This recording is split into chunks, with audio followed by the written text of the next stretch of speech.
Hey, this is why 80% of companies are doubling down on partnerships in 2026. And the data behind the biggest shift in B2B go to market strategy.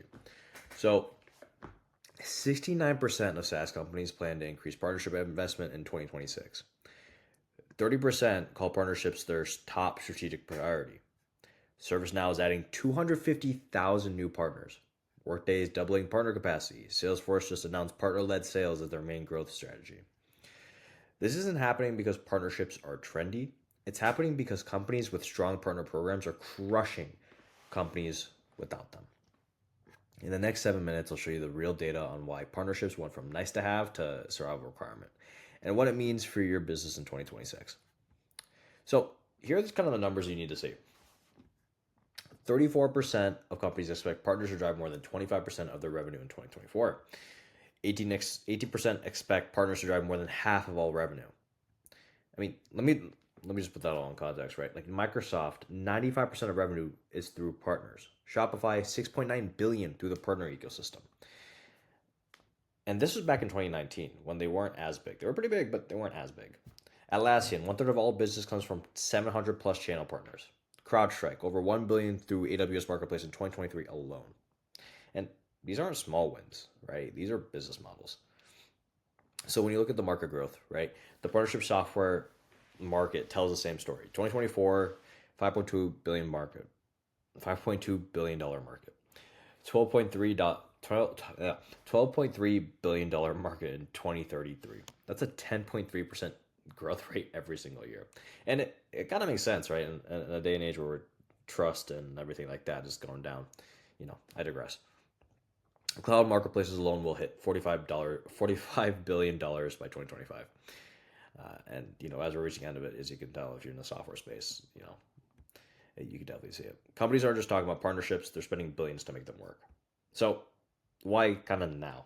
Why you should kind of look to double down on partnerships?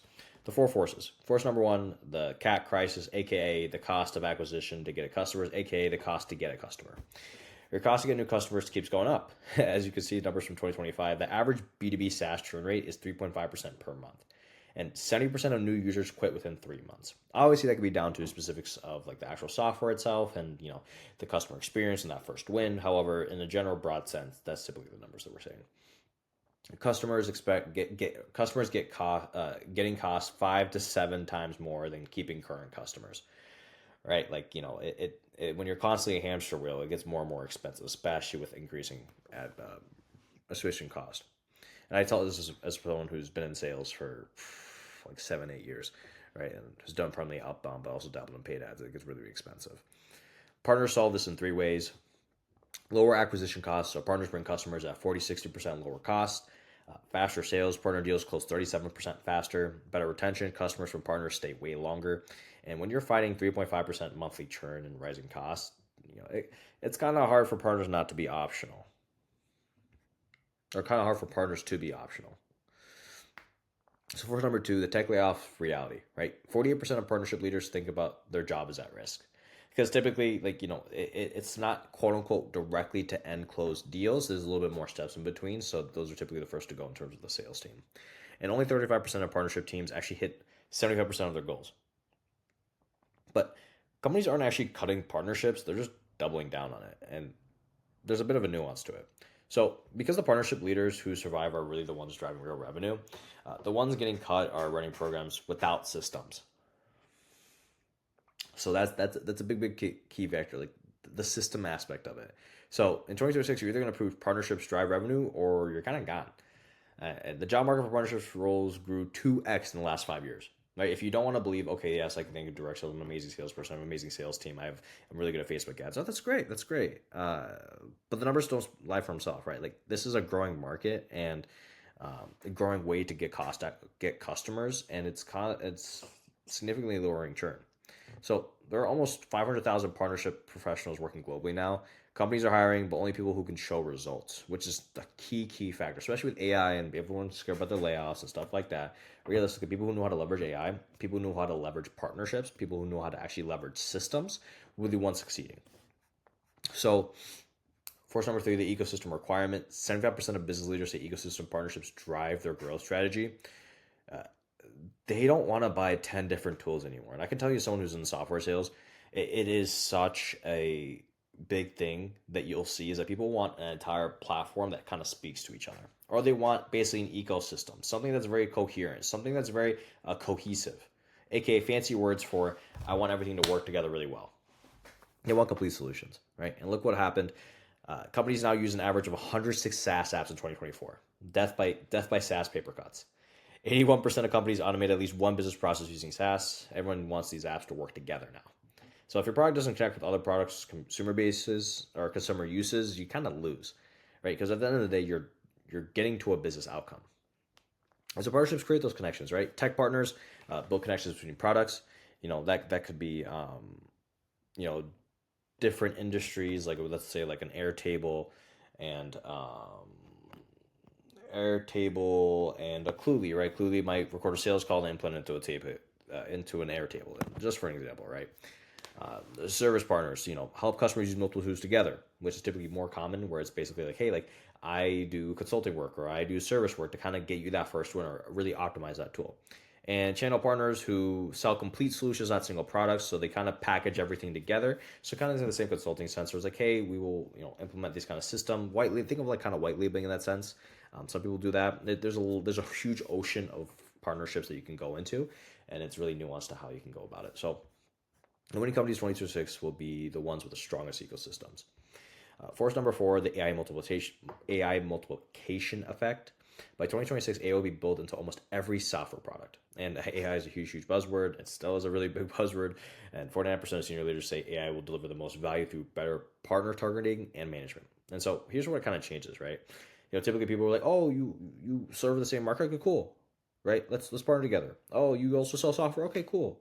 But realistically, you got to find better partners, right? So AI matches you with partners who actually produce. Manage more partners. One person can now handle hundreds of partnerships, right? And there is now a nuance to that where it you got to be careful in the way that you got partners. So there is also a relationship aspect where as we're going more AI, relationships are also becoming way, way, way more important. And so, if it's affiliate kind of sense, then yeah, maybe, okay, they won't. If you have affiliate partners, right, for a lower ticket SaaS, it might be a little easier to just have one person. But if you're doing like very, very enterprise level deals, you're going to have to build a lot more relationships. The higher your average cost or average product price is, the more likely you're going to have to be very relationship based. Um, yeah. So AI also spots problems and they fail before they do and scale faster. What took 6 months can now take 14 days. And that aspect of building systems, if you do it right and you know what you're doing, however, actually enabling it is a whole different ballpark. So companies using AI for partnerships will manage 10 times more partners with the same team. However, again, there is nuance to that, so I don't want to mislead you guys. Companies not using AI will fall behind pretty fast. That's just, you guys don't know that. So what does it mean for you? If you don't have a partner program, I wouldn't say you're behind, but you're kind of behind at this point. Like, and you can kind of see why. Like, in 2026, we're noticing, I sold purely through channel. I help people sell through channel, basically building partner programs, and deals close significantly faster through partners for a couple of reasons. Trust, which is a huge, huge one actually. Trust to be able to get that first win, so there's less churn, stuff like that. Acquire customers at 46% lower cost, right? Because paid ads is obviously more expensive, and outbound internal sales teams is also very expensive. And generate 25% of new revenue from channels you don't have, right? So maybe that's going through like a different geo region or something like that. The gap between companies with strong partnerships and companies without them is growing wider every single month. Realistically, you kind of have to have really a good partnership strategy if you really want to scale to the next level. So if you're a partner program that's not working, you're in the majority. Remember, only 35% of partnership teams hit their goals. But the good news, companies are investing more in partnerships in 2026, not less, and 69% are increasing investment. This creates an opportunity because budget is available. Executive teams want partnerships to work. The companies that fix their programs now will dominate.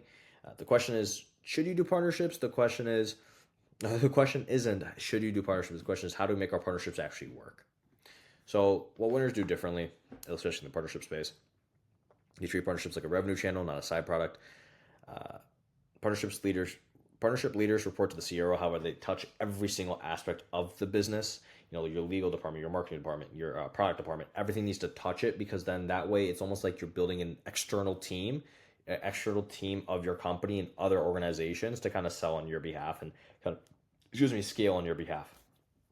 Sales teams have partner revenue in their quota. Um, could be optional. I didn't personally have this, however, that is an option we have seen before. Everyone has skin in the game, essentially, right? You want everything to be dropped into a KPI. You want everything to be dropped into the right KPIs. Not just a KPI to have a KPI, but a KPI that's going to drive revenue in the right way. So they use systems, not hope, partner selection scorecards, only work with partners who score 7.0 plus. I'm happy to share that. If you reach out to me and you're like, hey, I want to build a partnership program, saw you have the scorecard, blah, blah, blah, right? Or reach out to me on a LinkedIn or stuff like that. 14-day activation sprints, close first deal in 2 weeks, not 6 months. I've done this actually myself. First 2 weeks of actually signing on the first partner, we actually were able to close a deal, close 2 deals actually. And that came from Change Curve AI. And it was actually pretty cool. Luckily they were very much, it was very subscribe based, and they actually stuck on for a while. But realistically, they were actually consultants, and they were looking for a way to actually boost their services, the value add of serving the same customer. So it worked out really, really well. So you can actually get this done very fast. You don't have to wait like the 6 months typically. If you really want to see the next level, of course, 6 months is going to take it. But if you want to get those quick wins, which you should be looking for to get that fast win, get basically partner market fit. In another term, product market fit, where it's like, okay, this is product fit. Are people buying? Partners, are they actually working with us? Stuff like that. Are they willing to actually boost our stuff? And real attribution, they know exactly which partners drive which revenue. Data collection, what I just mentioned, right? Partner market fit. And they move fast, right? Partners close their deals within 30 days. They provide real leads from day one. However, again, depending on your channel, if it's more enterprise level, you want it to give more and then get back. Which realistically shouldn't hurt you. Realistically shouldn't hurt you if you're playing the long-term game, which you should be. However, there are short-term games to be made, and they co-sell instead of just enabling, right? They're not just, kicking rocks. So, 4 challenges companies face. Research, and this is going on a little longer, so it's not going to be 7 minutes. I apologize for that. This is going to be a little longer. But the 4 challenges companies face. The researchers found 4 main challenges driving companies to invest in partnerships. Challenge number 1, the tech company values dropping.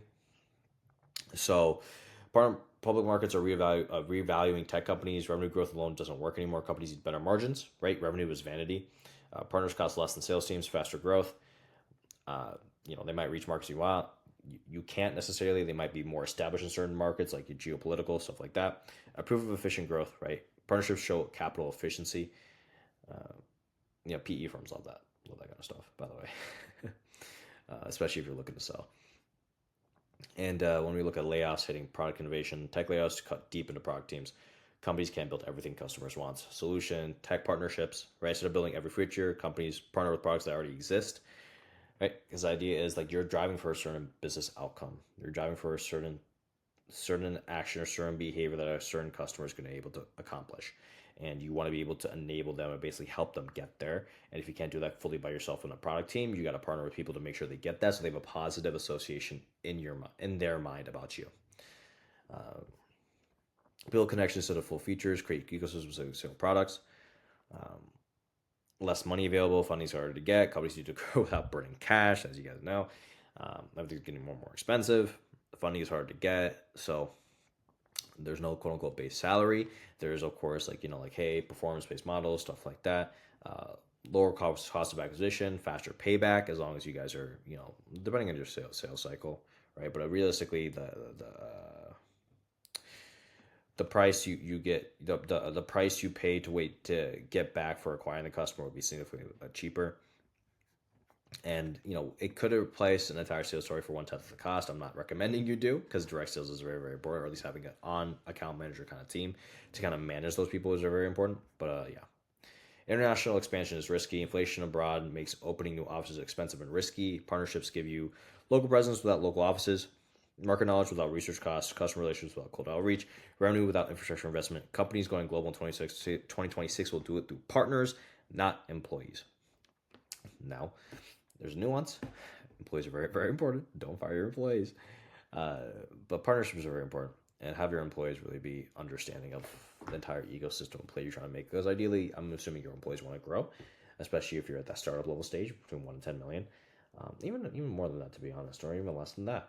Uh, Ideally, your employees want to grow, right? And they want to see the company succeed. So in doing so, you got to make sure they understand the vision that you have. It's like, hey, listen, I'm not here to replace you guys. I'm here to enable and make sure I put more money in your pockets, which ideally as an owner or head of sales, you should realistically be doing. So bottom line, looking down the numbers again, 69% of increasing investment in 2026, 30% making a top strategic priority, 34% expect 25% of revenue from partners, market growing from 5.2 billion to 12.3 billion. Forces, CAC keeps climbing, jobs at risk, but investment is growing, ecosystem required, AI multiplies results. Nuance to that, of course. Reality, companies with strong partnerships, lower costs, faster growth, better margins. Without, higher costs, lower growth, struggling to compete. So, what to do, right? This is great, but what do? If you don't have a partner program, start now. The gap is growing. If your program isn't working, fix it fast. Budget is available, but expectations are rising. If your program works, double down. I'm telling you, you usually know what to do. You want to try different things. Shiny object syndrome is so real, especially as an entrepreneur. I fall for it. I know I've talked with so many entrepreneurs and clients of mine that have fallen for it as well. Double down on what works. The competitive advantage compounds. So those are the three things that winners do. Treat partnerships as a revenue channel. Use systems. Move fast. So people who figure out partnerships in 2026 will dominate the market, and the companies that don't will watch their competitors grow while they just stay stagnant or shrink. Partnerships is not a trend. It's how business works now, especially in this day and age.